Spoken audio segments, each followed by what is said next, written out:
Pourquoi on m'a fait ça? Une vie meilleure? Le pilote, lui, quand il m'a emmené, il savait pas qu'il emmenait des petits-enfants dans la souffrance. Comment peut-on effacer complètement les origines d'un enfant?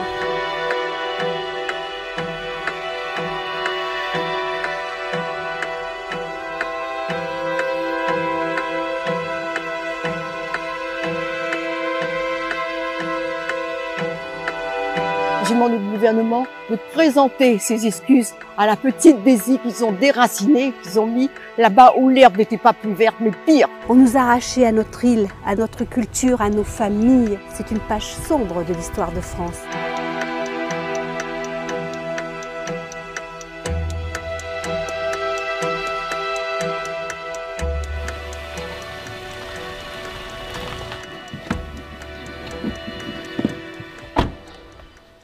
C'est un peu la nostalgie de revenir ici.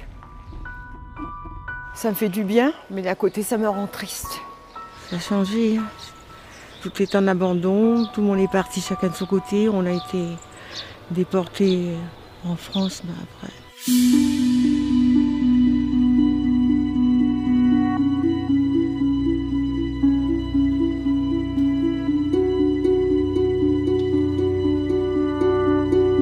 J'étais en train de jouer dans la cour, là, quand j'ai vu un monsieur arriver, bien habillé. Et puis il est venu vers moi et il m'a serré la main et me dit « Bonjour jeune fille, je suis Michel Debré. » On m'a dit « Va en France, c'est formidable, tout est beau, tout est bien en France. » Mais quand l'avion a décollé, je voyais plus les cocotiers.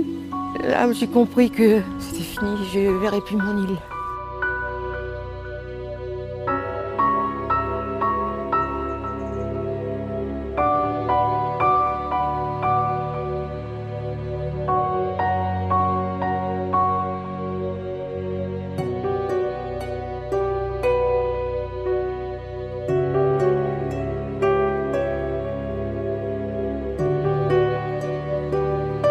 Là, pour moi, ça a été l'horreur. J'étais dans une famille d'accueil qui était payée pour nous garder et le père me battait. Je passais mon temps sous la table parce que c'était le seul endroit où je me sentais en sécurité.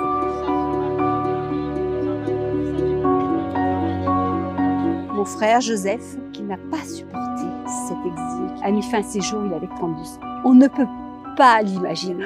On ne peut pas comprendre ce que l'on peut vivre, parce que c'est arrachant, c'est...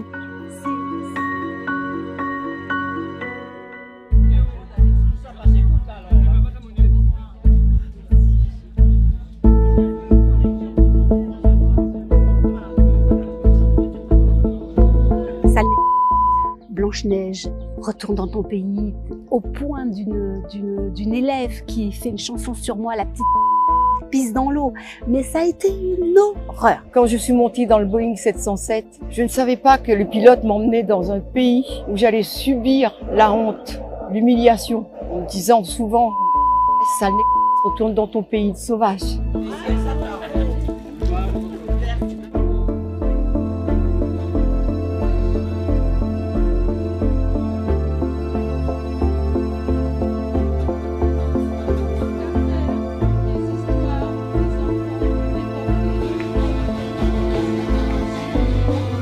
De foyer en foyer, nous n'avons cessé de chercher les parents que nous avons laissés.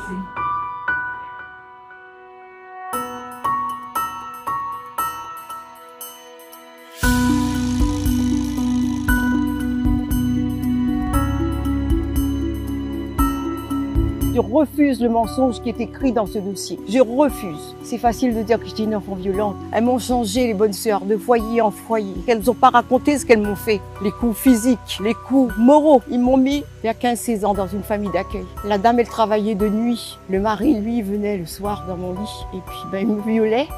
J'encaisse. Et après, c'est moi qui suis violent. Qui était violent à l'époque? Psychologiquement, physiquement, moralement, c'était bien l'état. Quand j'ai vu monsieur Michel Debré qui venait vers moi avec sa belle casquette, qu'est-ce qu'il avait derrière la tête? Il pensait encore une petite proie bonne pour la France.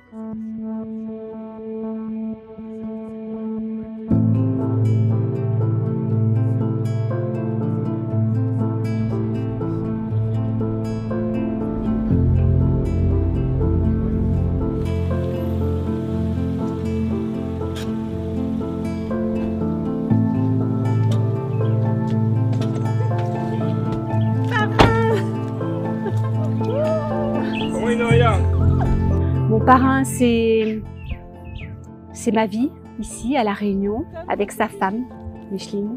C'est l'image d'une vie bouleversée quelque part. Parce que quand j'entends mon parrain me dire « mais tu es Marie-Germaine, je t'ai baptisée », voilà, il me montre le certificat de baptême. Regarde, c'est bien moi. Mais oui, parrain, je sais que c'est toi. Parrain et la marraine. Oh là là. Absolument. Là, c'est ton vrai nom. Hein. Marie-Germaine. Marie-Germaine Pélicone. Ouais. Mes origines, c'est ici. Pour moi, la priorité, c'est de redevenir Marie-Germaine, née à La Réunion. Je suis creusoise d'adoption, certes, c'est vrai, mais je suis réunionnaise, dans le cœur, dans l'âme, dans le corps, dans mon sang.